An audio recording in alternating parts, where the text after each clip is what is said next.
All right, folks, today's course reviewing is called The Club at Viniterra, and it is just east of Richmond on I-64 East, about 10 miles or so past the I-295 side split there. On the way to Kiskiak, but not nearly as far as Kiskiak. Certainly not too bad. Kiskiak is actually not just down the road slightly from there. And this course is actually a pretty good course. Now, what I would really say is it is a good course. It is at least a B course. I wouldn't call it a great course. It suffers from one thing, unfortunately, most woods courses suffer from. And this course does, it suffers from it noticeably so. Although it's not a huge problem, it's noticeably a problem. So essentially, this is a neighborhood woods course, but it is a very big neighborhood, and it is a very long course. It is a 7,500 yard course from the back tees. It is a nice, challenging course that is certainly going to lead to high scores. It's a slope 143 course. However, it is not super tight, nor is it super wide. It is somewhere in the middle. A lot of the holes have a good amount of space off the tee, good amount of space down the fairway, and some holes have a modest amount of space off the tee and a modest amount of space down the fairway. And none of the holes are really tight. None of them are really difficult in terms of the width of the hole. Where it does get challenging, especially from the back tees, is the length of the hole. Almost all of these holes, par 4s or 420, 440, 460, some are 480, and then the par 5s, on the other hand, are rather short. They're more like 540, 550. And the par 3s are even relatively short, even from the back tees, no more than 200 yards from the back tees. I think number 8, for example, is 180 yards from the black tees. However, it is definitely a long course in the long run. You will be out there a lot of times having hit good drives and still have 200, 225 to the green. There's not a hole on this course except for maybe the par 5s. And the weird thing about this is the par 4s tend to be long and the par 5s tend to be tight. So even if you have a short enough par 5, you still are going to have a challenge getting a good tee shot that's 250 yards. And I think that's where it really becomes a tricky course. The par 3s are not that hard, although some of them are rather convoluted. Certainly, they're not easy, okay, but at the same time, they're not really hard. But the real trick on this course is in the par 4s, and definitely I think in the fact that the greens are mostly elevated. The greens are fairly large, mostly elevated, decently hard, decent grass, but with a lot of space around them and a lot of slope and a lot of elevation. And they're not hard, but they're not easy. And it just kind of wears on you after a while. All the sides of the fairway slope down into the woods or have a 6-foot ride up into the woods. So there's really nothing with like a flat fairway all the way out into the woods. There's a lot of deep sand, big sand, a lot of little ponds and creeks and wastes and stuff. There's a lot of carries on this course. It's got a lot of salsa that's not really spicy. And you do have to play heads up. But to me, the biggest problem with this course was when I played it, it was a Saturday. I got on the course at about 1:30, 1:45, and I got through the front side, basically me and the group ahead of me. There's a couple of guys ahead of me. I played by myself, and there's a couple of twosome ahead of me, and then there's a foursome ahead of them. And I just got really, had a great time playing the front, and I just basically stayed on like the first 3 or 4 holes and just hit drives. I mean, I was really having a good time driving this course. And then after about close to 2 hours, I said, all right, well, I got to get going. It's like, 4 o'clock now, and I have like an hour of daylight left. So I rapidly played the next couple of holes. I skipped number 8, and I caught the guys that were ahead of me at number 9. And they were sitting there on their tee shots in the middle of the fairway waiting on a foursome in front of them. I said, fine, I'll pass these guys, go to the back, and at least get to play some of the back before it got dark. I mean, it was like 4 o'clock at that point.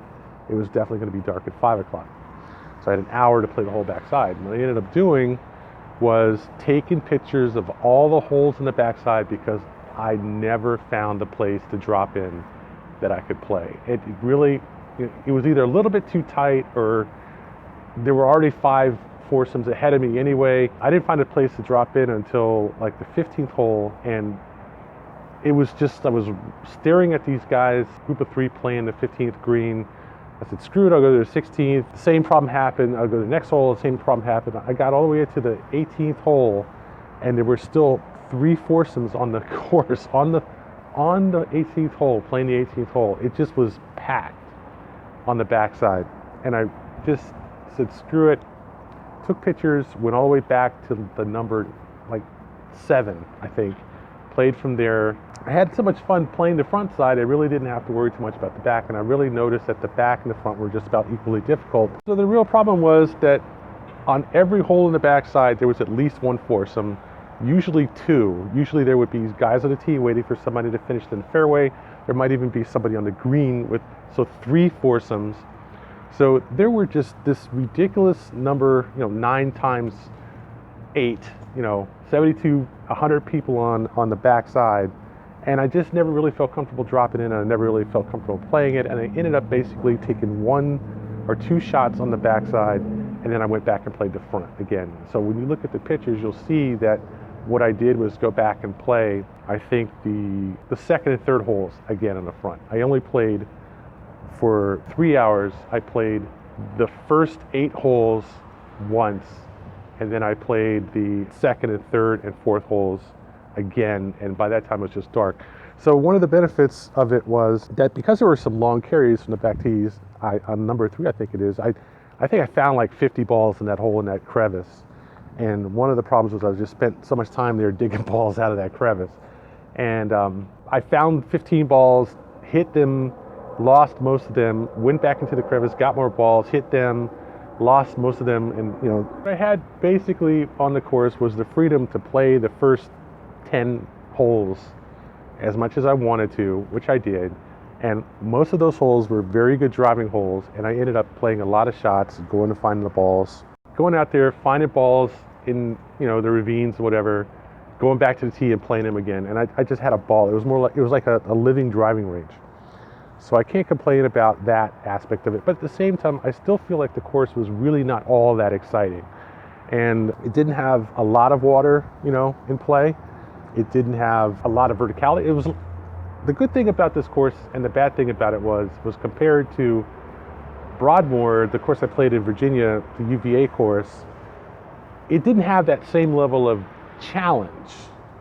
But at the same time, it wasn't silly. I mean, taking blind shots is not, really good golf. You're just basically hitting the ball a certain direction, hope you guess the distance right. So that wasn't a problem on this course. What was a problem was that you could see pretty much everything you were playing, and it just wasn't all that exciting. There weren't any hard dogleg lefts over a big pond where you had to drive the ball 225 yards just to carry the pond. Stuff like that, which was actually interesting about playing the UVA course. This course did not have it. What it did have, and it had in spades, was a very solid, very well laid out, very good, but still moderately interesting Bermuda grass course. So I put some pictures in from their website which actually showed the grass green.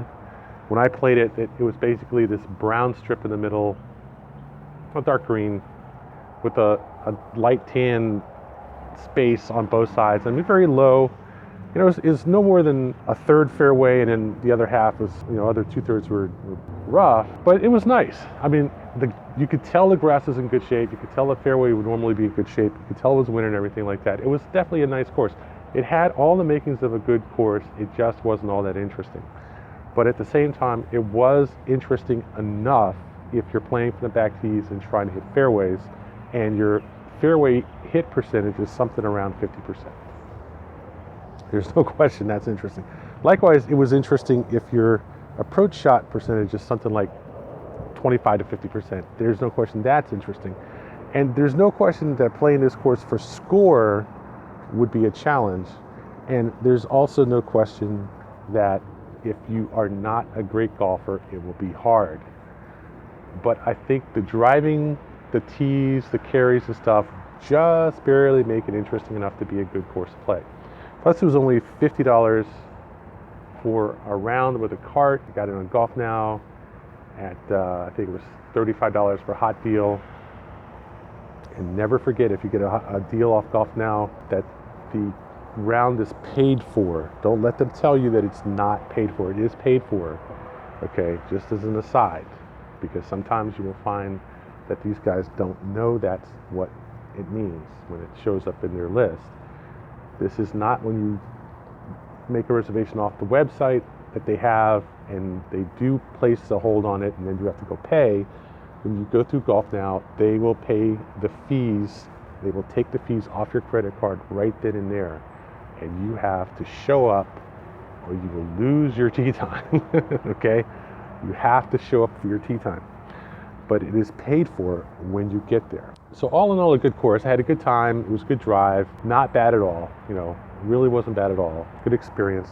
And I could definitely see going to play this course in the summer and enjoying it. It wasn't the world's most exciting woods course, certainly, but it was decent. And I certainly can recommend it. So a B for the course. That is the club at Viniterra, and it's just east of Richmond, Virginia.